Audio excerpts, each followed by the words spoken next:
Today is a real full circle moment for me in this podcast. First of all, in case you haven't noticed, we've had a bit of a spruce up, including some lovely new cover art, and it very much got me thinking about where we all started. So today's guest is Conna Walker. She is founder of the incredible brand House of CB, and she was this podcast's first ever guest. I spoke to Conna back in 2021 all about the brand success, but since then House of CB has just got bigger and bigger, and in her own words, she has learned so much about how to build the business that she's always wanted to build. Conna started House of CB age 17 with just £3,000 and an eBay account, and now it does 9 figures in revenue every year with flagship stores on Oxford Street and across the US and customers like Beyonce and the Kardashians.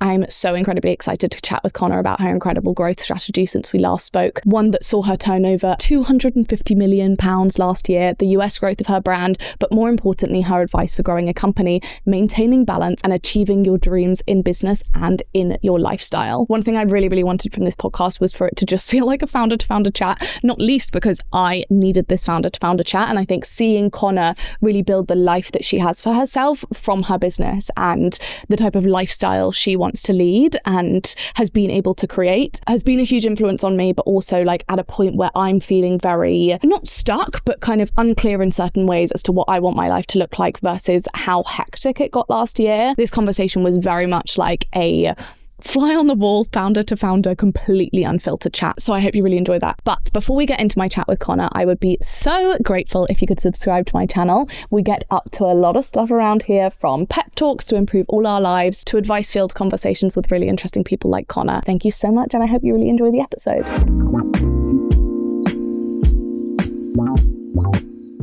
Thank you so much for joining me. Of course. Thank you for having me the second time. I know. First time in person. First time in person, and you were my first ever episode. So it is like, it's a real full circle moment. Us being here in LA, us coming back to do another one. I feel like if anyone has listened to the first one, I feel like they'll be able to hear the evolution of like everything, like your business, like your life, the podcast, the format. Yes. I'm hoping everything has improved tenfold, and that is on growth. But first things first, I always ask whether you are working hard or hardly working at the moment. Both. Yeah. Maybe a little bit of both. Yeah, I think you need both. So always working hard, of course. Mm-hmm. But a few days maybe you need to be hardly working. Yeah, I really like that. And do you feel like you're good at keeping that balance? Not really. I do actually work most days. Mm-hmm. It's mostly working hard. But I mean, I think, yeah, you have to put in those days where you're just like, you do nothing. I like to rot. I'm a rotter. I feel like you really need to know whether you're a rotter or not, because like knowing what recharges you is so important. Like I'm only a rotter if I've had like such an intense week where not just like hours wise, but like out and about wise, that is the only circumstances in which I can rot. Otherwise, like I tried to rot on Sunday and it actually made me feel like shit, and I was like, I need to get out and I need to do like outward rot. Yes, like that makes sense. Maybe a little walk, a little gossipy podcast, or a little working hard, hardly working. I don't even know the name of my podcast. But like, if you do the opposite one to the one you need, it's actually really hard to genuinely recharge and feel like you're kind of, there's time for both, balancing in the right direction. Yeah, and I like to go outside. I like to get some fresh air. I like to go for a little hike and do a little workout, whatever else. But yeah, for the most part, it's working hard. Yeah, which I enjoy. I honestly think it's one of the best things ever to be in a position where your version of working hard is also something that you enjoy and want to do and want to grow and want to like further. Like that is, the more I think about it and the more I've spent time like trying to build a life that's like really designed around like the life I want to live and the life I see in the future for myself. It's like, it's not devoid of work. It's just the type of work. Like I really want to make sure that type of work is something that I genuinely feel is fulfilling and enjoyable. Yes, and I think that realistically, if you want to have like longevity in your business or whatever it is, you have to enjoy it. Obviously, there's plenty of times where you're not going to enjoy it and it's going to be pretty shit. But you have to enjoy it enough to be like, okay, we'll keep pushing through. Yeah, no, I'm so with you. So for anyone who didn't listen to the last episode or maybe hasn't heard of your story, could you give us like a whistle-stop tour of your background and let's do like how you started House of CB rather than how you got to where you are now, because we've got a lot of questions on the growth and I feel like we've got a lot to dive into there. So I started House of CB by just like buying and selling some ready-made products that were dresses, and I put them on eBay. I would list them myself. I was still in school at the time. I was like 17. So I listed them on eBay and I was selling them on eBay and sending them out myself. And then after like a year or so of that, I started designing loose term. I'm not much of a designer. I know what looks good. I'm the exact same. I'm like, I won't be doing you a tech pack. No. But I can tell you exactly like what width that strap needs to be. Yes, 100%, exactly. And I can tell you what we need, what products we need, how it needs to look, the kind of direction of that. But anyway, so then I went on, so then I started designing some stuff. Some clothes, and then hired some designers, and then turned into having my own in-house designed brand. So we went from buying stuff already made and just kind of like just putting it on eBay to creating like its own brand. And I want to go into that a little bit, because I think that there are a lot of people that have started this way, and there are a lot of people who, like, I'm thinking a lot about people who have Depop businesses at the moment, for example. And I think that the leap from that to where you are now is so huge, and I also think is probably just like a sum total of a number of like good and relatively risky decisions. First of all, where were you getting the dresses that you were selling on eBay? I was getting them from like the marketplace in China. I was going to China with my parents because they were importing furniture. So I would just go around the clothing markets and I was like, I want clothes for myself. Yeah. And then I was like, I could sell these dresses. These are cool. And so I just filled up a suitcase and took them home with me and put them on eBay. Yeah, that's amazing. And I think to really like have that initiative, obviously it was something that you were like seeing entrepreneurship around you, but to actually be like, I can use what is out there like eBay to actually turn this into something. When you'd sold your first ones, was there any point that you just thought, this is just gonna like, it's only gonna work like this, like I'm gonna go to China, I'm gonna get these pieces and then we're gonna kind of like do it this way? Or did you always know in your head, this is gonna be something that I'm going to evolve into my own clothing brand that I'm gonna design, or I'm gonna get designers? I think from the start I was just trying to make money. I just was like, okay, I can sell these, I can put them on eBay, that's cool. And I was obviously very fortunate. Like I lived at home, I didn't have to pay rent. My parents, I had borrowed £3,000 off of my parents. So like I didn't have a lot of stresses that maybe other people would have when starting a business. But I guess that also allowed me the freedom to just kind of see what happened. And so at first I wasn't like, I'm going to make a brand. But then after like a year or so, I couldn't find the things that I wanted in the marketplace. So then I was like, okay, I could design some myself. And so I did that. And then at that point I was like, okay, I can make this like a real brand, like an actual brand that's designed in-house and we produce it and all that kind of stuff. So what pushed me there realistically was the limit that kind of buying and selling ready-made products, that kind of ceiling that it kind of has.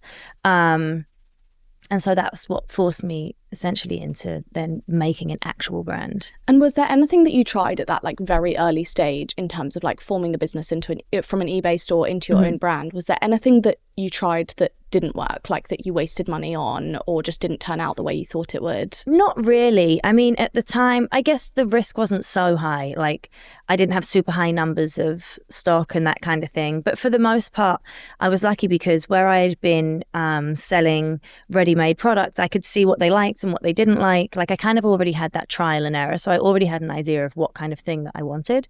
So there wasn't, in that stage, there wasn't much that was going wrong. But I think later down the line when we started experimenting with different things is when there was some. Yeah. I mean, the more risks you take, the more mistakes you're going to make. I personally don't think it's about making fewer mistakes. I think it's about trying more things to be able to work out like the ones that actually work and like increasing that quantity of, I guess, trial and error that you're actually doing, because you can't learn what works if you're not trying the maximal amount of things that you could possibly try that could potentially work. Yeah, if you try 10 things and 2 stick and do really well, amazing. And I think that's really interesting what you say, because about like being at school at the time and living at home at the time and obviously like not having dependence. Like I think a lot at the moment about, or even like I started super young, and I think about how I was at university, so it wasn't that I was like taking a big leap into entrepreneurship and like working out if it worked or not and like quitting my job and all of that. Nothing was changing other than the fact that I was doing this on top of university. Yeah. And I think that is so true, and I stand by that. What I also think is that a lot of the time, especially when we're young, our perception of risk is almost as if we're at the highest risk point rather than the lowest risk point. I actually think the other way around. I was going to say, I think when I was younger, my risk assessment was like, yeah, this isn't much of a risk. Really? Like, I didn't consider really anything. I was like, yeah, just try it. Cool. Well, I think that's so funny. And now I'm like, yeah, what are we doing? Well, that's what's so funny, because I think that a lot of people, because there's so much pressure now to like know exactly where your career is going and to know like what you're going to do, and then looking at everyone on social media who's got these like amazing jobs and like amazing businesses, it's like, oh shit, if this doesn't work, then I tried to start a business and it doesn't work. It's like, do you know the stats on like entrepreneurship? Like, most people start, I don't know the stats, but they're like, yeah, do you know the stats? I don't know the stats. But it's like, there's a good few times before you have a successful business. Is like what it's like statistically, the success rate is not on the first go. And I think it's so funny, and I wonder what the impact is of social media on making us feel like we need to try and succeed, like, because actually the reality is, like, one of the things I always say on this podcast is like, the best thing you can do in your 20s or while you're young is make mistakes and learn on other people's money. And what I mean by other people's money, I don't mean like stealing people's money. It's like generally like employers' money or universities' money or whatever it might be. Like, how can you create a safety blanket even if you don't have one from parents or whatever it might be? How can you create a safety blanket based on existing employment or already being at university or whatever it might be, to be able to try other things that you can afford to lose, like that you can afford to not work out. And I do think there's like, because of social media now, we are a lot more risk averse because we see everyone else succeeding. And I think that like, I really felt that like getting to me for a bit before I like snapped myself out of it. I was like, oh, you're seeing everyone else doing all these amazing things, so instantly you're being like, must do less because can't risk this one thing going wrong and failing in front of people. And it's like, okay, it's actually the opposite, because the one thing, by not taking any risks, the one thing you're promising yourself is that you're not going to do anything new. Whereas it's like, if you're trying, like, I've tried so much shit online that I've been like, I don't know, if you look back at my feed, it's like, that's been phased out, but like that had to be literally, that had to be done in order to move in the right direction. I mean, I think that it's really important to just try. And if you don't try, then of course if you're not in the game, you're not going to win. So you have to try. And I think actually, instead of judging people for failing, we should judge more people for not trying. Yeah, that's so true. Yeah, I mean, so what if you fail? Yeah, just do it again. You can keep going and going and going, and everybody's failed, and I just think the only people that judge people who have failed are people that haven't tried to do anything themselves and wish they had the balls to be able to try. I really do think something. it's like a personal projection. Yes. And so I think that people should be encouraged to take risks and within reason, obviously, like don't bet your home. But within reason, like, you should take risks. And if you want to try different businesses, you want to try different products, go for it. What's the worst that can happen? And I think the best thing is as well, I mean, social media does have that aspect in terms of you can be judged by people who are watching, but at the same time, like, you have so many resources for free that people didn't really have before. So you can market your product for free. There's millions of people on Instagram, TikTok, social media, whatever. There's, like the Shopifys of the world and whatnot. You don't even have to really pay to set up a website anymore. So there's so much you can do now, and the world has kind of like opens up so much, obviously, with the internet. I sound like I'm 90. But there's so much opportunity is what I'm trying to say. Yeah. And so you shouldn't let just the opinions of other people who haven't tried and haven't done anything and won't do anything deter you. I also think it's the same as like when you go to the gym and you think everyone's watching you. Oh yeah, no one actually cares. It's actually like, no one's we have even this noticing. Perception of audience that actually we probably mostly don't have.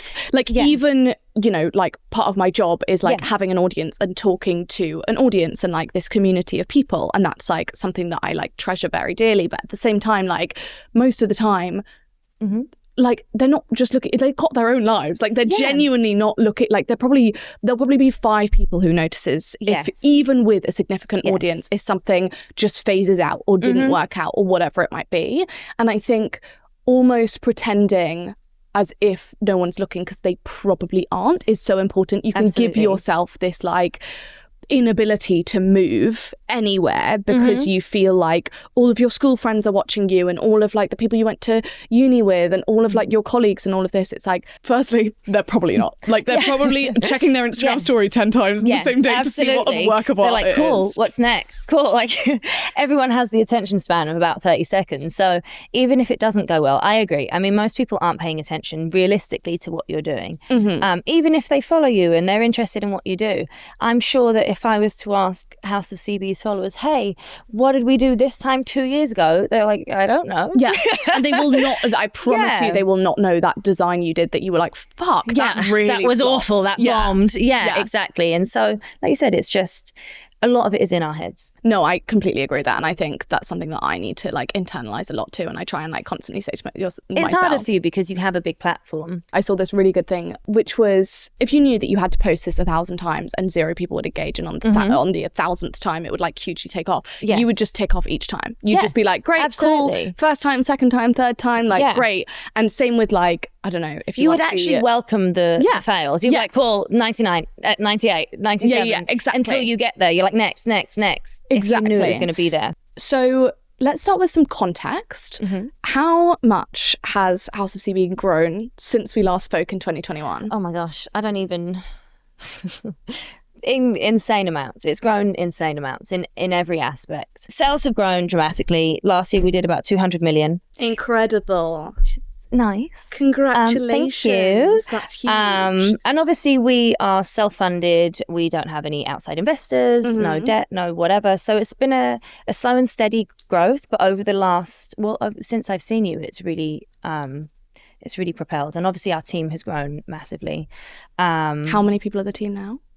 Approximately. In the head office, it's not that big. In the company as a whole, it's probably about 2,000. But in the head office, my God! It's not that big. But that's covering all of our because you own the stations. production. Yes, yeah. And stores and all of that. Yes. Oh my God. So, but our head office is pretty lean. I like to keep my business quite lean. I think our head office is probably about 50 people if you count in a couple people that work kind of satellite remote whatever. And I like to keep our stuff quite lean. I don't love having lots of stuff. You just need a good balance, don't you?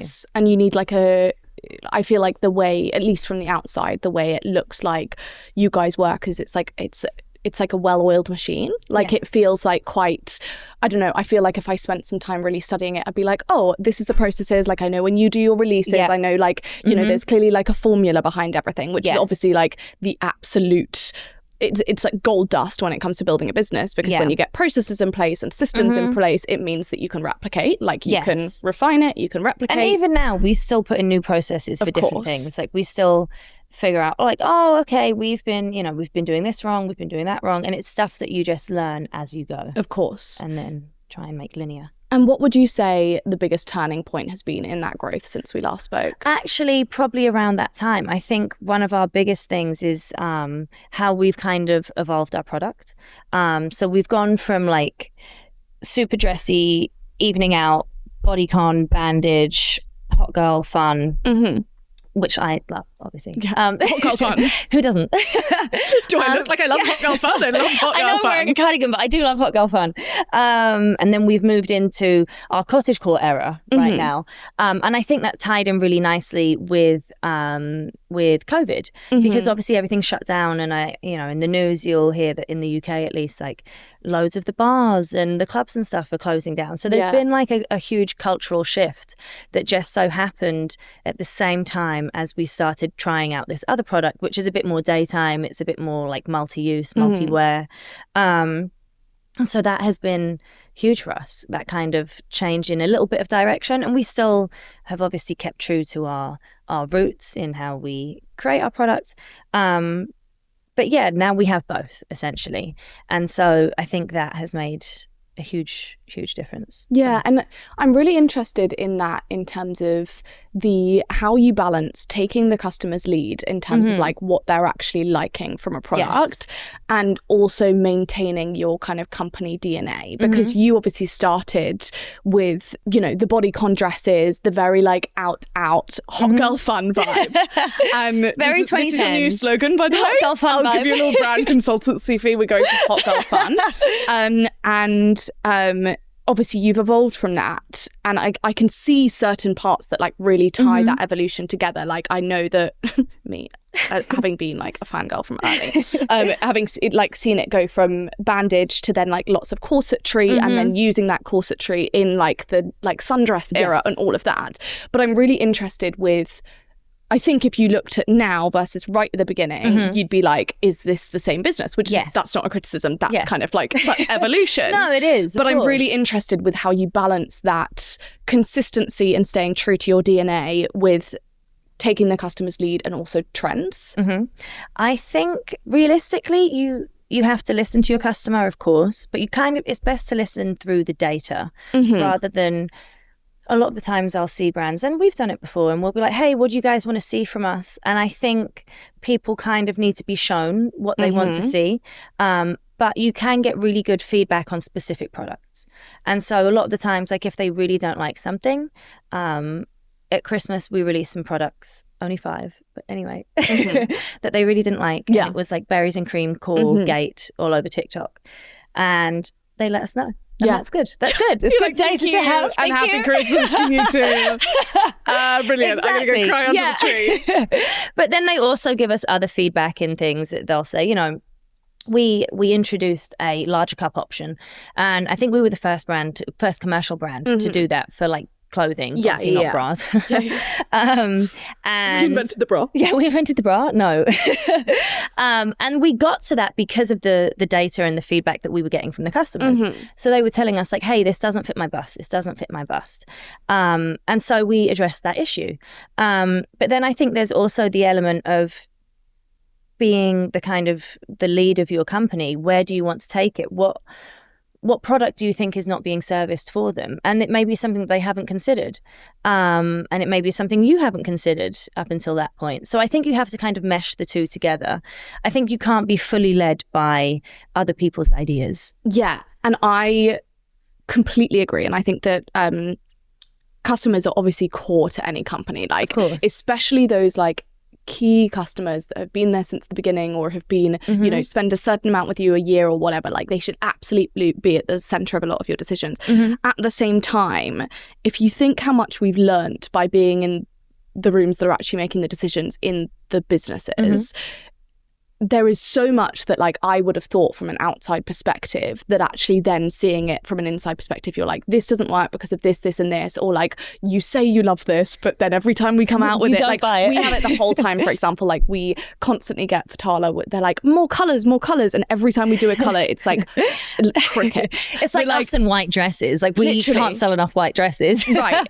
And so there's a difference between what people say they want and what they actually want in practice. How do you know what the difference is? Say you're making a decision and say customers are being like, we really want this, we really want this. How do you know whether to like try that or to just be like, I'm telling you you don't, and I'm telling you I'm going to spend 100,000 minimum on this, and then you're going to not buy it? Like, how do you know the difference?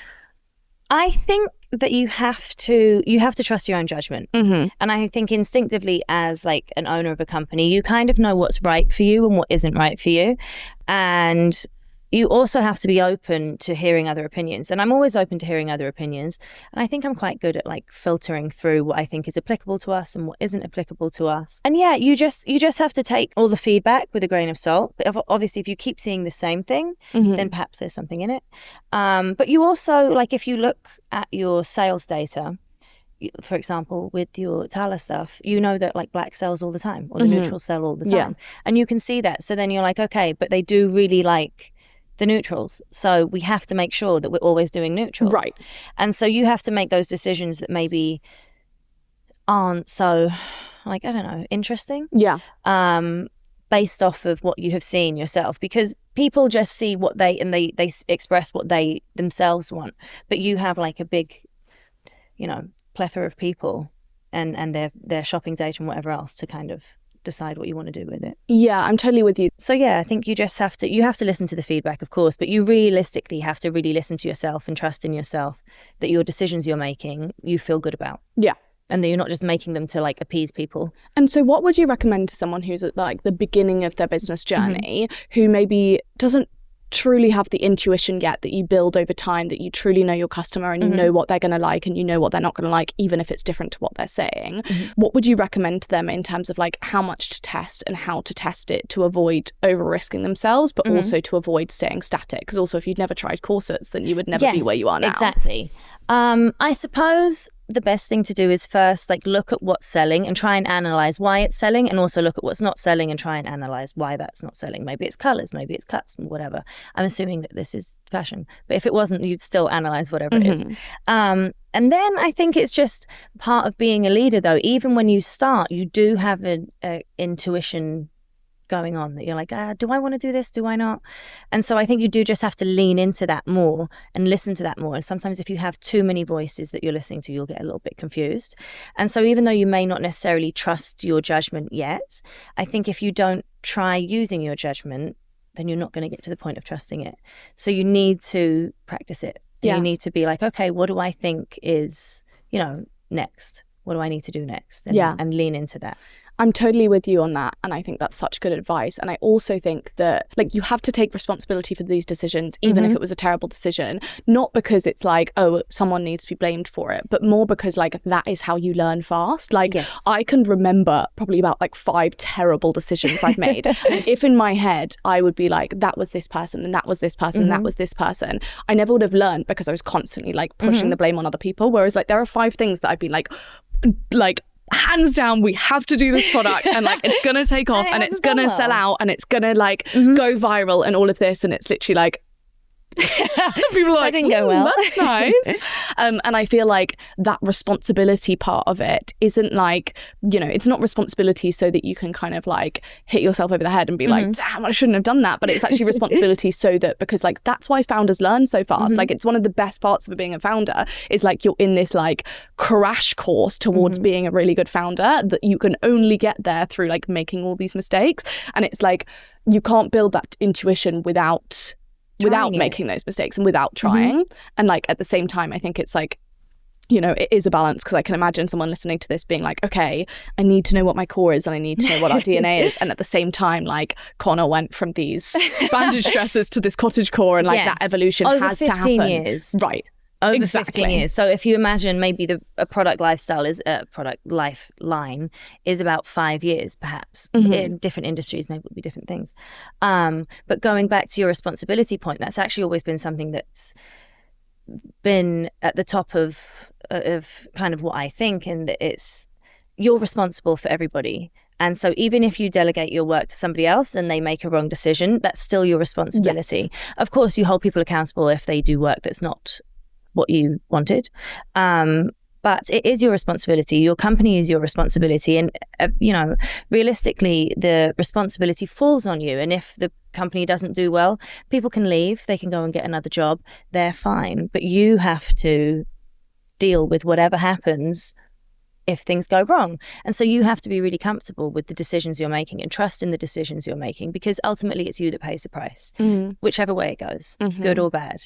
And yeah, like I said, your staff can leave, they can get other jobs, and that's that. But for you, it's your whole life, essentially. So you have to, you have to take that responsibility and take that trust. And you don't want to spend your whole career just being like, oh, what do I do? Who do I ask? You have to be able to do it yourself. Yeah. And that's unfortunately one of the things that makes like being a founder so fulfilling, is like when risk level is higher and challenge level is higher and you're pushing yourself more, it's more fulfilling when it works out, and it's also worse when it doesn't.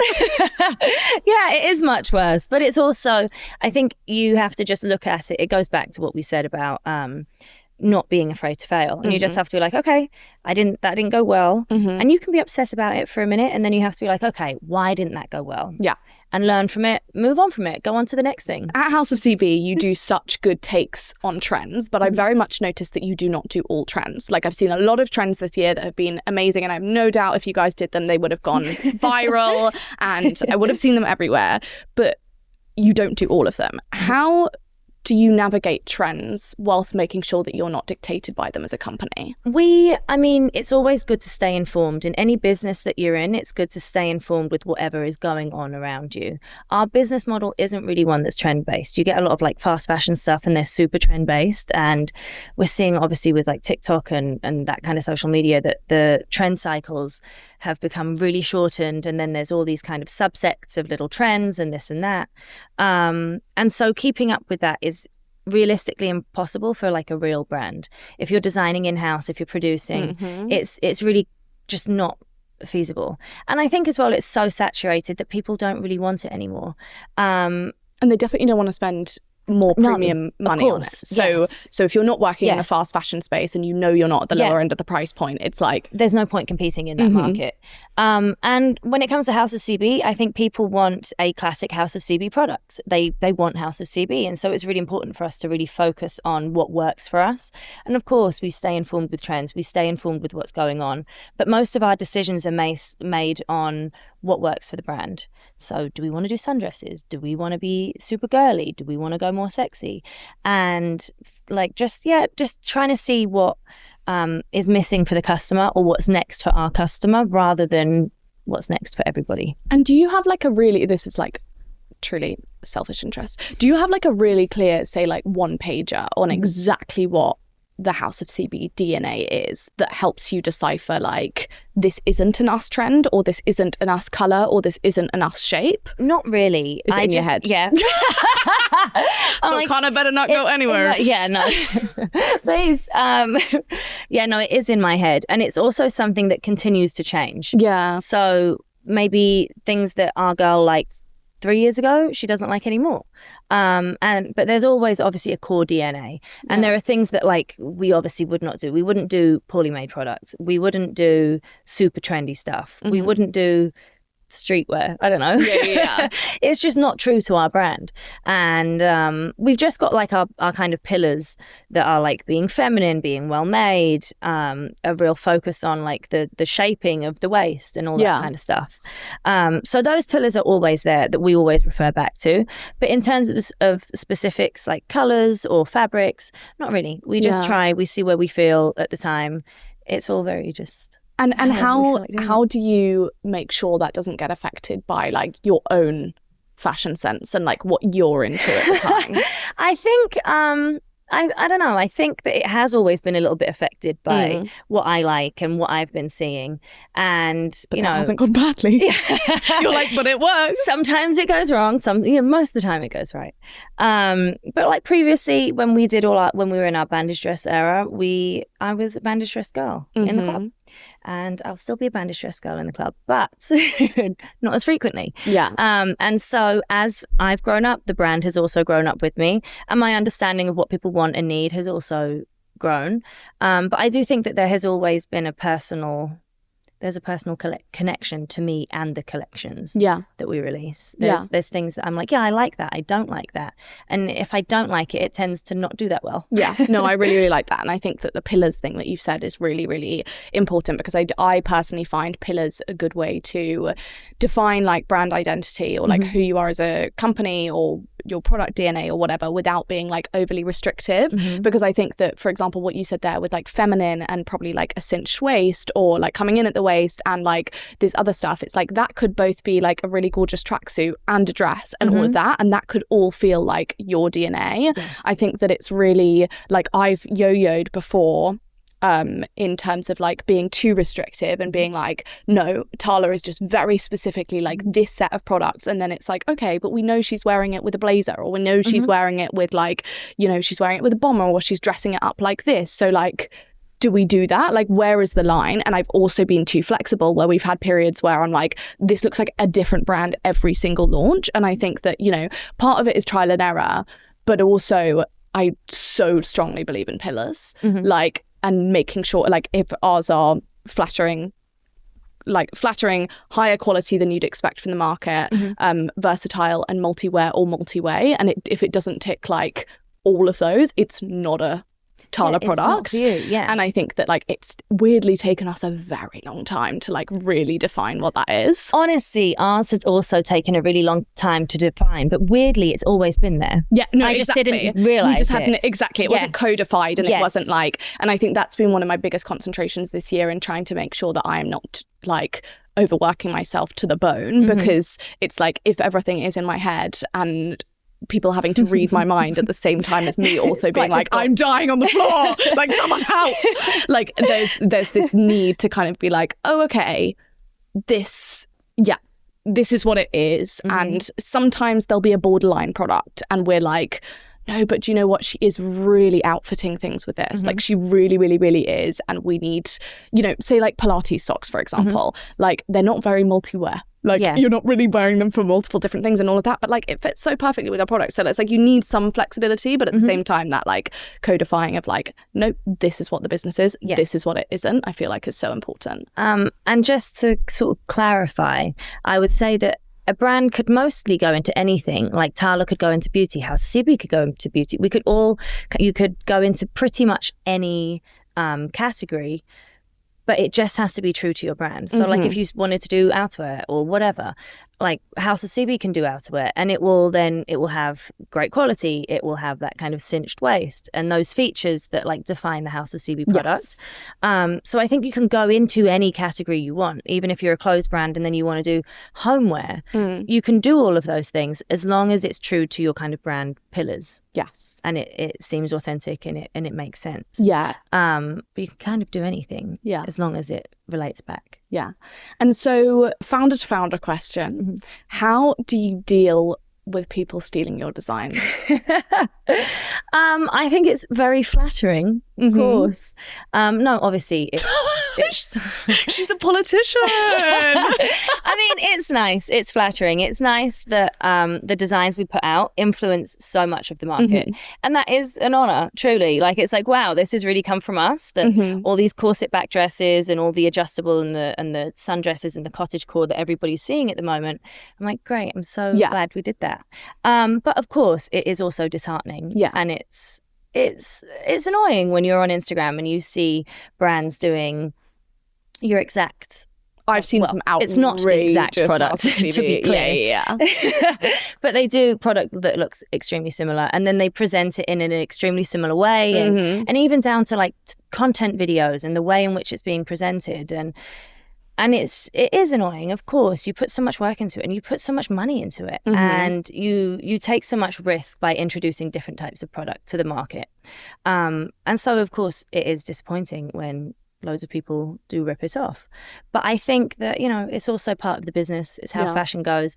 We're obviously also influenced by vintage things and whatever else. And it's just kind of part and parcel. Yeah. But yeah, and I mean, I'm glad that we have consistently put out products that people think is so good that they should copy. No, and I do think that's like, as in like, I think that's very much like the right way to look at it. And I think that it's, you know, it is so clear that you guys have had such a big impact on the market, and I can see that. Like you can genuinely, I think we are one of the brands that I can see that the most in terms of like the wider market. And it's frustrating, I can imagine, because fast fashion is such fucking like, it's so glitchy and like it's really tough. And at the same time, when you're marketing online, it's probably like when someone's shopping for the first time, they probably don't know the quality difference, and they probably don't know the fact that, you know, even if they don't know it's not the original or whatever it might be, like that must be hard. What I'm interested in as well is like, when you're having a tougher time as a founder or just like as a person, and like, I don't know, work's really tough or like personal life's tough or whatever it might be,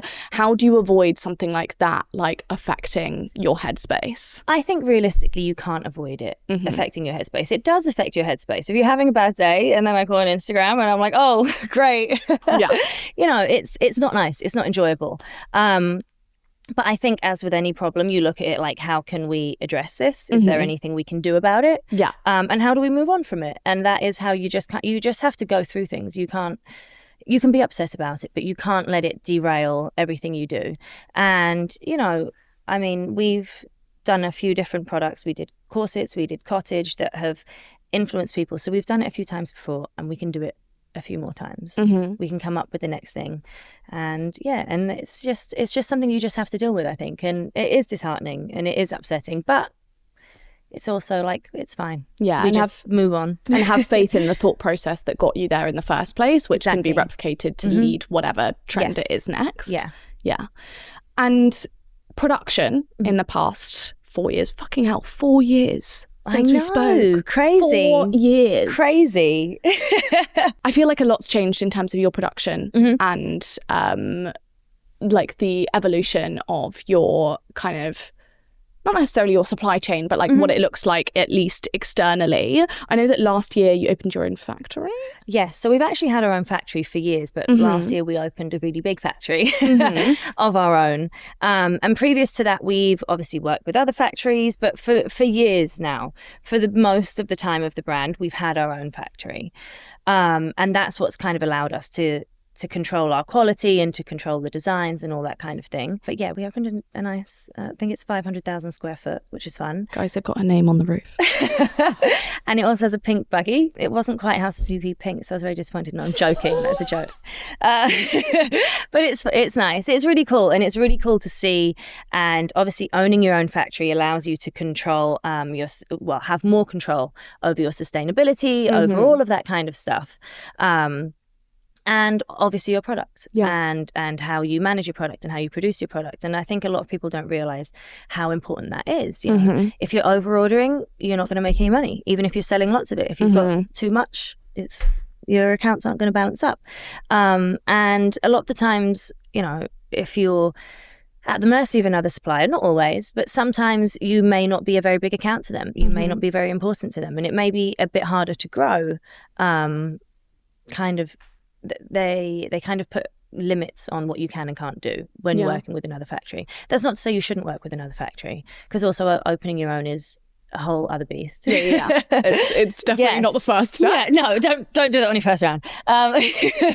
But yeah, and it's nice to have that control, and it's nice to we, like I said, we can just literally have eyes over everything on every tab that's important to us. And the flow of product, when you have quite a big machine, is very important, and it can easily get out of control. Yeah. And it can easily like tip you one end or the other. And of course, things like if you don't have the stock, then you can't sell it. So say this year you're like, okay, I did 100,000 this year. Next year I want to do 400,000. You have to have the stock of 400,000 worth of product to sell in order to do 400,000. If you go into the next year with the same amount of stock that you had the year before, you will only do the same as you had the year before. So being able to manage that is helpful in managing your growth. So aside from that, how did you find manufacturers at the beginning? I know you originally went out to trade fairs. Okay. Trade fairs. I think people don't really realize about trade fairs. It's just maybe it's just not a thing that you really know, but trade fairs are fantastic. And there's lots. There's ones in Europe, there's ones in Asia, there's ones everywhere. And I think the best thing to do, I think a lot of people want to start a business and just be online all the time. And like you want to find a manufacturer online and you want to speak to people online. And it's just not really realistic in building a real business. You have to go and meet people. You have to go to the trade fairs in person, and you have to go to the different stands and see what ones you like and speak to them face to face. And then you probably have to go and make a visit to their factory. And see if it works for you and see if you like how they work. And a lot of that is all done, the best work is done face to face. And I think a lot of people are just like, understandably, Googling like clothing manufacturers, but you're not really going to find much there. You have to find the trade fairs and then go from there, but physically and in person if you can. So if you were to start again from square one, like you're 17 again, would you go straight to a local trade fair? Yeah. And by local, that might be like, you know, if you're in London, maybe you've got to get on the Eurostar and go to Paris. Yeah. But yeah. I was going to say Birmingham. I was like instantly like, you're like Paris, I'm like, you go to Birmingham. No, there is. I think that the reason I am hesitant of producing, well, you can try it, of course. And it's like, how long is a piece of string? If you're making things that you are going to retail for thousands of pounds, then you have the budget to be able to produce it locally. Whether the skill is there locally anymore, I don't know. I think a lot of the fashion production that was in the UK has cease to exist. But that's a different thing. But yeah, I think for me, I would go to a trade fair, and you want to find somebody who can manage a small order. There will be really big companies that have really big stands and they're like really flashing, like I want them, but you're not going to be important to them. Yeah. So you really want to be working with someone who values you and can grow a little with you. Yeah. So maybe not the biggest. Yeah.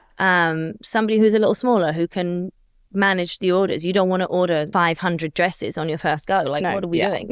Yeah. So I think trade fair, and then try and look for a partner that is comfortable, that doesn't feel too big for you. And who you don't also always need to pretend that you know everything you're speaking about, because you learn so much from suppliers and having conversations with them and being like, this isn't working, like this product isn't working yet. What do you think is wrong with it? Bearing in mind, they've been making these clothing for far longer than you have. Yeah, and I think that like there's no shame in asking questions. You know, if you don't know what an MOQ is, say, sorry, what does MOQ mean? Yeah. Who cares? Yeah. They don't care. It's fine. And you're not going to learn. You're going to make more costly mistakes by like pretending you know. Like, minimum order. Oh, I didn't know what that was. And now you're signed up for 10,000 pieces. Literally, that you're going to be living in. It's what you're wearing for the rest of your life. Exactly. So there's no shame in asking that. There's no shame in doing that. And then also, you know, there's also Google. Yeah. For some things. If you were to look back at like the overall House of CB journey, what would you say some of the biggest mistakes you made were? Oh my gosh, so many. What? Where do I begin? I mean, I can consult my list. Yes, I mean, of course, we've been doing this for 15 years, and so we've tried lots of different things. In different eras, there's been all different things. One of our worst things is probably for example, we tried to do beauty years ago, and that was probably too soon for us. We weren't ready to do beauty, and we were like filling them ourselves. And it was just we didn't have the infrastructure for it. The brand wasn't big enough for it, and it was just too much. And I think I had wanted so much for the brand, and I still do, of course. But I was kind of like getting ahead of myself a little bit. And I think also just the basics, like just make sure you're always looking at your books and are you earning more than you spend? And it sounds very basic and very simple, but that is the most important thing. And you just have to really be on top of that, because revenue doesn't really matter if your profit is 0 or minus, even worse. And I think that's one of the biggest things that people overlook, that they're like, oh, I'm not really interested in that, but that is what keeps you going. And you need to be looking at that. And so if there's someone listening to this who's a founder who's like, that's just not my area at all, what would you recommend that they get to like support them to mean that is someone's area within the business? Then I think you're going to have to find like a business manager or an accountant. I mean, I always think that whenever you're starting a business, you do need to find a lawyer and an accountant, and they don't have to be super expensive, but you don't want to be doing that stuff yourself. Jail. Don't do that. No. So I think you have to find somebody who can do it, or hire somebody in the company who can do it. But of course, that also requires a lot of trust. And they have access to all your finances, and they could steal it. So, you know, it's best to try and have some understanding, even if it's not your thing. Hire somebody, but also try and learn as much as you can. Yeah. And that is one of the best parts, as I've kind of said before, about like being a founder, is like you do learn so much, like about so many different roles. And I've heard so much of advice of like, really try and make sure you understand every role within your business. Like you don't need to be the person they would hire for it, but like you do need to really understand it. And I've really noticed that like strength coming through in the past few years in terms of like my work. I've been like, God, if I didn't understand how this worked right now, I wouldn't know that like that person just isn't quite right for that, or like it's just not the right style, or like whatever it might be.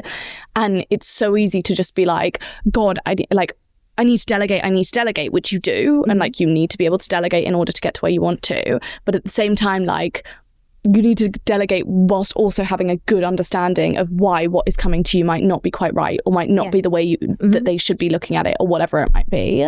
Because otherwise it's so like, I got so fucked over so early on within the business, just constantly, because I was like, maybe perhaps delegated too early some of these things and to the wrong people. You need to know what they should be doing, and like, I don't know, how long it should take, you know, those kinds of basic things. You don't necessarily need to know how to do it yourself.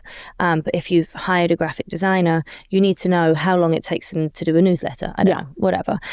Because they could be like, I spent all day making this newsletter. I'm like, why? That should have taken you like an hour. Yeah. And so you need to have that understanding, of course. And the only way of doing that is really just digging in and getting involved in those roles in the company, and just like being open to ask questions and being like, oh, so what is that? What does that do? Okay. And I think just asking why repeatedly, with every problem you come to, problem or job or whatever. Okay, so why do you do that? Okay, so why does that newsletter take you all day? Whatever it might be. And asking why, they can give you information back that maybe you can troubleshoot or you can problem solve, or maybe that's just the reality of what that task requires. But asking why will always kind of get you to the bottom of, what's there. No, I'm totally and you'll learn from it. Yeah. You'll learn the information you need, rather than being like, hey, can you tell me what you're doing? You need to ask like, okay, so why does this take that long? Why do you need to do that? Yeah. And I want to talk a little bit about founder life. Yes. What does a typical day look like for you now? I don't really have a typical day. The dream. No, it's typically terrifying. So start with a cry. Yeah. Start with a cry and ends with a cry. I like to bookmark this in. Yeah, very Grinch coded. No, it's very varied. I mean, I oversee a lot of different things. And I oversee a lot of different people in different departments, and I touch base with all different things. Touch base, so corporate. Circle back. I do a lot of touching base, a lot of circling back. Sounds like a lot of nothing. But no, I have to oversee a lot of things. Yeah. And so my day is very varied. But I mean, mostly I get up early. Go to bed quite early as well. Fun. Yeah, but no, it's just kind of all over the place. One day maybe I'm looking at production stuff and production issues. Another day maybe I'm looking at the creative direction of the collections. I'm looking at fits. I'm looking at, what do we want next? What is our next big product? Where do we want to like move into? What do we want less of? What do we want more of? And I just look at everything. You just have to keep like looking at things. Yeah. I know that sounds so dumb. No, but it's true. And I keep think looking that, at things. Yeah, it's so true. And I think that like I often look at like the amount of like work that's coming in and the types of things I'm reviewing. And like I remember sometimes like, well, I'll put up my daily schedule, I'll be like, everything's just like review X. And I'm like, am I actually doing anything? Like, do I do anything? Yes. And it's obviously like you build the team to a point where ideally they're doing the things so that you can use all of your time reviewing it, because if you were doing it, you couldn't be reviewing all the other things, and then you don't have visibility over everything. Of course. But I do often have that thought. I'm like, I do at all? What am I doing? I'm doing lots, but what am I doing? I'm seeing, I think. What I'm doing is seeing. I think the ideal is, for any founder, is that you find a team that you can delegate to and that you can trust. But you shouldn't just be like, cool, see you never, you deal with that. You should be having conversation with them and know what's going on. And then you're also going to be problem solving all the time. Yeah. And so that's kind of what's needed in that back and forth. And it is a lot of reviewing. One thing that I found as well is like often I'm the only one who is, obviously departments talk to each other a lot, and like, especially like heads of departments and all of that. But often like I'm the only one who's seen all of these different things. Yeah. So if I'm the only one who's seen these different 5 things, like then I can see the connect between why these 2 things aren't going to work, or why these 2 things are completely different messaging, or like just won't work in the same month, or whatever it might be. So even being like, I don't know, I sometimes have this like crisis of being like, as I said, like, am I doing anything, or am I just like seeing everything? And I think that actually just being like, no, I need to connect all of this. I need to be the glue that holds this all together, because I'm going to be the one that's instantly like, that doesn't work, or whatever, because I'll have that gut instinct. Yes. And you're steering the ship.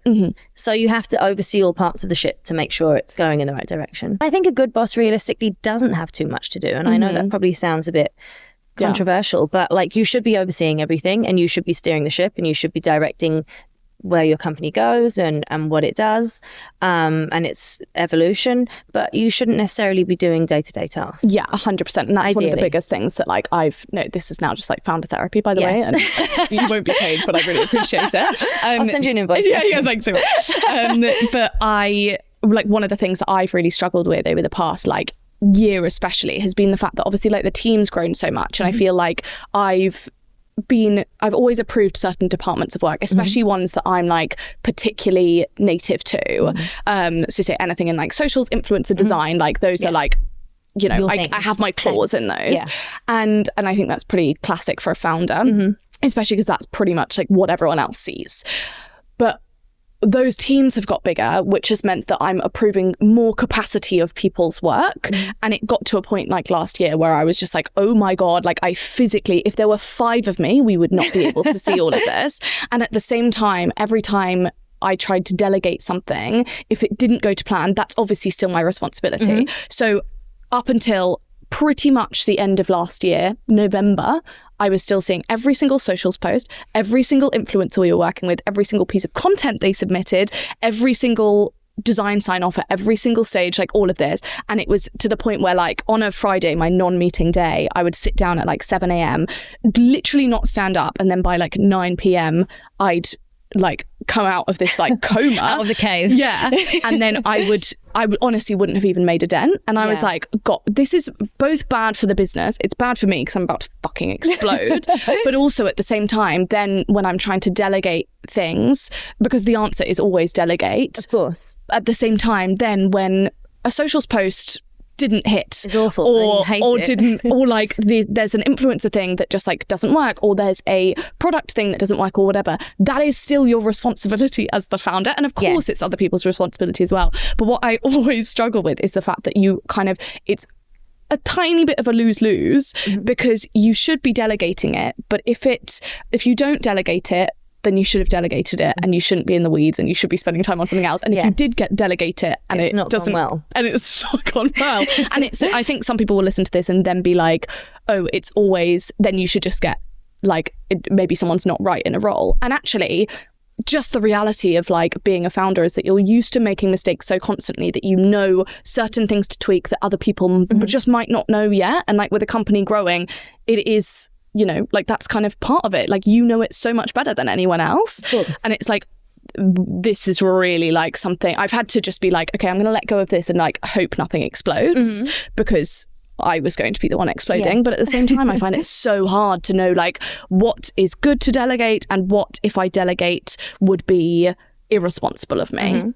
For me, I have a bit of a rule that's relatively new over the past few years, that it has to be 80% correct, because in my mind I want everything 100%, and being 100% is just not realistic or feasible. And so being 80% correct, 80% is good enough. And so if 80% of the social posts are good and 20% aren't, fine. It's just kind of going all the way around, you know, on everything. If it's 80%, it's good. And I think having that level instead of expecting everything to be 100% will allow you some freedom. But then, of course, like you said, there are some people that aren't a fit. There are some people that you try with them and then you're like, this doesn't work. But that's also kind of an unspoken thing as well. For a founder in like, not a huge company, not a huge conglomerate, you also have to train these staff, which is more work at the time than just doing it yourself. I know. And this is the really biggest hard. And this is I talk about this to people who are my direct reports as well, because I see them doing it too. And like, I know you're doing this yourself, and I know that is easier because it makes sense. But at the same time, this is, in the long term, this is going to fuck us so much because we cannot grow this team or like whatever it might be. But it is like, you know, when like something comes in at 10 p.m. and you're looking at it and you're like, I'm just going to do this. I'm literally just like me literally lying in bed and being like, right, laptop back out, like all of this, and I'm just going to sort it. And it doesn't take me long. It takes me half an hour, but it takes me 50% of my mental health. That's the thing. It may not take a long time, but it takes a lot of brain capacity. But I think that if you have a rule where if they're 80% good enough, then that's good enough. And I think where it's your own thing, you look at everything under a microscope. You're like, this is the worst social post I've ever seen in my life. Meanwhile, it doesn't. Yeah, it's fine. Doesn't matter. And also, it's like, fine. if it got 3 likes and everyone hated it, then also fine. We know what not to do. But one of the biggest things I think I've been doing for the past few years as well is I've taken learning opportunities away from my team based on the fact that, and like, they are amazing and they've all been hired for a reason. Every single person there should be there. But it's like I have been like, oh, I'm going to tweak this and tweak this and tweak this. And then it doesn't get what I was worried about it getting. And then no one learns from it because I was the one who tweaked it. And actually, you're basically depriving them of that feedback loop, because if everything then goes out and it was like 10% improved or whatever, and it's that 90% good or that like 100% good or whatever, it's like, well, then they're not getting that feedback loop. So then you've created a crutch rather than actually helping. And that is your doing, and that is only going to come back and bite you. Yeah. And then they'll also just kind of get used to that. And for you to like, they'll start to feel like, oh, she wants me to send her this so she can give her edits. I don't want to send you it to give her edits. That's so true. I want to, and I always thought I was very direct, but there are ways of communicating that maybe you feel direct, but you're not actually being direct. Yeah. And so you'll want to say nice as well. Yeah. And you do need to be nice. Well, you don't need to be nice, but you do need to be polite. Yeah. Perhaps. No. But there's a difference between like being kind and being nice. And like, there have been times previously where like years ago that I'd have a designer and they'd be like, but I really love this dress. And I'm like, okay, we can make it. Didn't sell. I know it wouldn't sell because I didn't like it. Yeah. But I didn't have the heart to be like, no, because I felt like I was saying no so much. No is actually my favorite word. Yeah. I say no a million times a day. Yeah. I start sentences with no. I'm sweating. People tell me things. I'm like, no. And then I continue. And it's just, I think no is a great word. And you have to be direct with what you tell your staff. And when you're hiring staff, you have to be prepared for the commitment of training them. And they may be wonderfully trained. They may come from like great places and stuff, but they may not do things the way you want to do them. And so you may feel like inside, you're like, they're not doing this right. They're not doing this right. But have you actually explained what they're not doing right and how you would like it done? Yeah. Or are you, I do the same. I'm like, oh, this is wrong. Change this, change that, blah, blah, blah. But instead, you need to say, hey, I don't like this that keeps appearing. We need to change this moving forwards. And can you look out for that? Can you look out for that and blah, blah, blah. And you have to put rules in. And like maybe the rules are, I don't know, the copy always has to align with this. The imagery always has to align with this. And once you start setting rules, less things go wrong. People understand what you want. And being clear with your no's. Yeah. No is a great word. Yeah. Jasmine Larian, the founder of Cult Gaia, she has a saying like clarity is kindness, and like clarity often involves being like what someone might upset someone in the moment, but like if you're not clear, you're going to upset them more in the future, because actually being like, oh, this might work, when you know in your head they're going to come back with version 2 and you're going to be like, it's a big fat no. Yes. And I'm so sorry, but like this is keeping me up at night. Yeah. And I think sometimes being overly nice does hinder you, and I mean, I guess especially as a woman, I think, and I hate to go on about those things, but sometimes I do feel like we try and be a bit nicer. Yeah. I do think that's true. And actually someone in my team the other day, she goes like, you always say when you're saying, you always say when you're saying no, like, oh, it's great, I'm really, or no, she was like, I hate to say this and I'm really sorry to be annoying and like all of this. And it's like, she's like, this is why we're here. And I was like, yeah, but I really think that like I just don't want to be and I'm quite it's funny because I'm like a very headstrong and direct and all of this. But then you do that. Yeah, and at the same time, I'm like very aware of how something might come across on Slack versus like when I say it to them in person or whatever. So I'll just like send like 50 platitudes in the same message as like a capital no, and me being like, but I love it, but unfortunately not. I think that getting that balance right is quite difficult, and you want to be positive, and you want positive reinforcement, but constantly being like, oh, I'm so sorry. I think being apologetic is not the best thing. And I think you just need to be direct and clear and be like, you know what, I don't love this. Yes. And if you want any clarity on this, let me know. And then you also in your brain have to be like, this is why I don't like it. And you have to express that. Yeah. And I think when hiring staff, you have to also consider, even now when I hire staff, sometimes I get it wrong. Sometimes I've made a mistake and I'll interview them and I'm like, this is the right person. And then you'll find out that they're not the right person. And there's that balance, isn't there, of allowing somebody enough time to try and also making sure that you're giving really good direct feedback to them and not holding it on inside and just in your head, like, I don't like this, I don't like that. But you're not really having those actual conversations. It's weird because you think you are, because it's in your head. I know. But you think you're getting it out to them. Yeah. And you might be like, I don't like that, but you're not really...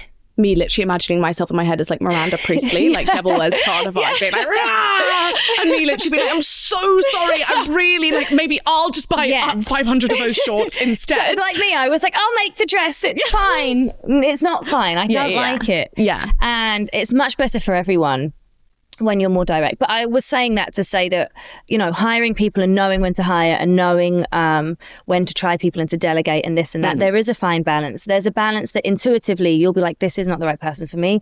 I've picked the wrong person. Yeah. And then other times it's like, you do have to give people a chance, and you do have to be present enough to be able to essentially train them in what you want. And give them the, yes. And by 100%. Train, I don't mean train them to do their job. They should be able to do their job, but train them in how you want them to work. Your preference. Yeah. No, I'm totally with you. And do you feel like you've built your ideal like lifestyle? Like, do you feel like when you see the like build your dream life and build your dream, all of this, like, do you feel like you've built yours? No. Okay, tell me more. My favorite word, no. No, I just love it. Get it tattooed. I just think that as you get older, as you do different things, the things you want may change, or your goalposts may change. Maybe one day you want a really nice car, and then you get a really nice car, and then maybe you want a house with a library in it. I don't know. Or maybe you want to spend more time. Not me at all. I don't want a house with a library in it, or a spa suite. That's not on my list. But yeah, I think that always changes, doesn't it? And as your life changes, the things you want change, the things you value change. Like maybe before I was like, I really want these bags, and then now I'm like, I don't really care. I want to like lay on the beach and no thinky. Yeah. You know, like the things you want change. No yeah. I'm big on no thinky. Me too. I'm a big no thinkier. But yeah, I think that like lifestyle wise, that always changes. And of course, I'm very grateful for the life I have. I have so much freedom. And I get to own and direct a company that I love and that so many other people love, it is really nice. Yeah. And it is great when you go out and people are like, I love House of CB. And that feels fantastic. It feels like you've done something. But at the same time, I also just, I also value that I can do what I want. Yeah. And I have that full freedom. So yes and no. Of course, I love my life. What are you doing over the next like year or so to build, I guess, more of like what you see as your dream lifestyle? For me, I am a worker. I like to work, and my focus at the moment is very much on House of CB and making House of CB so much bigger than it already is, and also just kind of touching points on different product lines and different things that I would really like for it to reach. But I think I also, you also want to have that balance of enjoying your life and being in the moment. And I like to have a good time. I like to go out. I like to have fun. Yeah. And so I think it's just always having those things. Do you want more of that, like more fun, time off? We love more fun. I know, thinky this year. I don't actually love time off. I I enjoy it when I'm having fun. That sounds stupid, but yeah, I'm not a person that wants to like retire. Yeah, agree. Well, I think like the difference for me is that like it's not that I want to be on a beach all the time. No. I want the freedom to be able to say, do you know what? It's Friday night and I'm not going to work. Like, as in like, I'm not going to work tonight, and nothing's going to blow up if I do 100%. That. And I want to, or to suddenly be like one, near cause of breakdown was I was with like a load of really high up people, and like they were CEOs of much bigger companies than me, and they were like, oh, should we go get a drink after this? And in my head I was like, there is physically no way I can go get a drink after this. Like I've been doing this all day, which also work, just another version of it. I have to get to my computer and I have to do this, and there's no way. And I literally went home and I was like, I was like, all of these people have much more important things than me. And I physically, like, as in my mind, I instantly was like, there is no way. If this was like I don't know, I'm trying to think of someone like who I would really, really want to go for a drink with. Like, I was like, there is physically no way. And I was like, literally, I was like, that means I have not built my dream life yet. Like, as in like the difference between me and my dream life now is the freedom to be able to say no and say, not right now. We do. The power of saying no. And the fact that actually, I'm not going to do this, or this has come up and I would really like I always have these things where like an amazing lunch comes up and it's in 3 days time and I'm like, physically no ability. Yes. I'm like, that's not freedom. I've not built freedom for myself. I built my own things, but my own things are they do not give me freedom. And therefore I have not built myself freedom. And I think like that for me is what I'm trying to build. Fortunately, I feel like I'm already kind of there. Yeah. Like I can take whenever. I can't go and take a month off. Yeah. I can't disappear for 2 weeks. Yeah. But I realistically have all the flexibility that I need. Oh, love. I can just, if I don't want to work today, I don't have to work today. Oh, we'll be texting you. I'll just binge watch a TV show. But I think, I don't know, I think there's things that I really want House of CB to do, and that is my focus. Yes. And actually the freedom that you talk about it goes back to a lot of the things we've discussed, which is finding the right team and giving them the work, and that 80% rule and saying no and all that kind of stuff all eventually gets you there. Yeah. And me doing the work as well to actually be like, okay, because I think so many times I've hired the right people and then I've not done the work to be like, cool, I need to empower you with all of this information and the ability to make mistakes that, yes, might come back on me online, but we both know, us two, that it's fine. Yes. And it's all good. And it's, no one's going to die. And, like it didn't go how it needed to, or we missed target by 100K, or like whatever it might be. Fine. Yes. No one dies. Yeah. And I think that. Yeah. And that also comes... that like there's always stress, there's always a lot of stress, but you always, after, like for example, I've done this obviously for 15 years now, and you have trust in yourself, you build trust in yourself to know that, hey, I've shown many times, I've solved many problems, we haven't died yet, and today is not going to be the day. And it's having a bit of that belief of like, I figured this out before. Maybe not the same problem. I'd hope not. If you figured it out once, it come up again. Yeah, then you're stupid. Don't do that. But then you can be like, you know what? We've come this far. And it's just kind of being like, no, this will not break us. Yeah. We will figure this out and we will find out how to solve this issue. And like in any business, you're never going to get to a point where there are no issues. There's always an issue. There's always something going wrong. And like when you're early on, you'll be like, oh, this fabric came back the wrong color or the wrong quality or whatever. And then when you're older, it's like, oh, we've bitten off more than we can chew, or oh, whatever, like these things aren't being watched properly. This is out of control, whatever it might be. And those are all growing pains. And unless you are partnering with someone who's super seasoned, which for the most part people aren't doing, you have to go through all of those things. And you just have to be like, I'm going to figure this out. In the middle of it, you get some freedom to yourself to be able to do kind of whatever you want. But then it also doesn't stop. I think that when you own a business, realistically, like people are like, I'm going to take a month off. I'm like, one, what are you going to do? Are you bored? But two, like, why? You can't. I'm trying to, I agree with that. And I think for the past like year or so, I've been like, I just need a month off. And I think realistically what I need is a life that I do not need a month off from so fucking regularly. Yeah. But I think also in the jobs we do, the stress is there and that is part of it. And it's all the risk and all the reward and all the loss as well, depending on where that falls. And I don't know, I'm not the CEO of like a Fortune 500 company, but I would imagine like a pretty fucking huge amount of money. So I would imagine that realistically the stress is always there and it just shows up in different problems. And of course you'll have a little more freedom and more money, hopefully, to make you have more freedom. And do you set a lot of goals for yourself?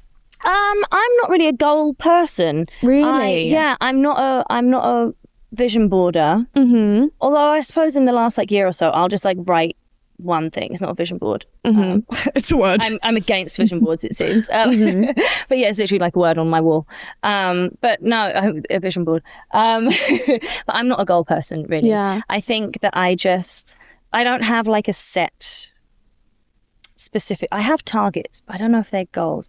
Goals to me are more like, this is what I would like in 5 or 10 years. And that's not really the way I work. I'm much more just like, this is the thing I want us to do next. This is the thing I want us to focus on. I want to introduce these product lines. I want to sell the company. On every podcast I've done that as a joke. It's not a joke. Like just in case anyone's got like $1 billion lying around. No, and so the targets I have come up and then we achieve them, hopefully. And then new targets come up. But I'm not a huge, you have to be strategic, but I'm not set in stone is what I'm trying to say. I'm not like, we must achieve these specific goals. Right, focused on the next step. Yes, focus on the next step. And the next step for us is here, and then And I'll have things in mind that maybe I want to happen or whatever it might be, you know, things that I'm like, okay, yeah, I would love for this to happen. I would love for us to do this. And we're heading in that direction, but it's not like a really specifically plotted out path. Yeah. It's like we just do bit by bit and see where we land. And yeah, I really love that. And I think it's important. I think that like there's so much on goals online and I very much contribute to that.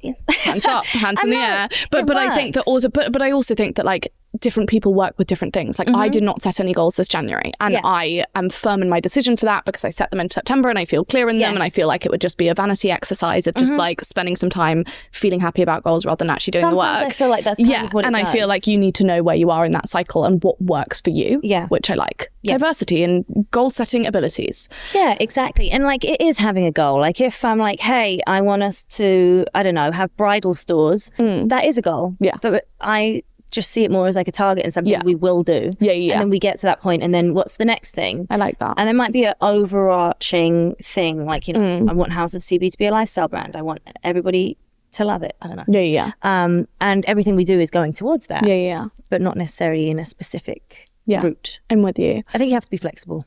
And what would you say the best piece of advice you've ever been given is? I used to say that everything is figure outable. And I think that is really important. That like, you know, you can solve every problem that comes your way and not to just kind of, everything has a solution. It may not be a solution you like, but there is a solution. And I think that having that kind of trust that you can sort out the problem and that there is an answer, the fact that there is an answer is very helpful. And it kind of gives you a sense of ease that like, no matter what happens, there's something I can do about it. Again, you may not like what the answer is, but there's something there. But recently, it has actually been what I kind of referenced before, is that like 80% is good enough. And I have always held everything we do to such a high standard, and I still do. 80% of my 100% is probably somebody else's 200. So that's fine by me. Yeah.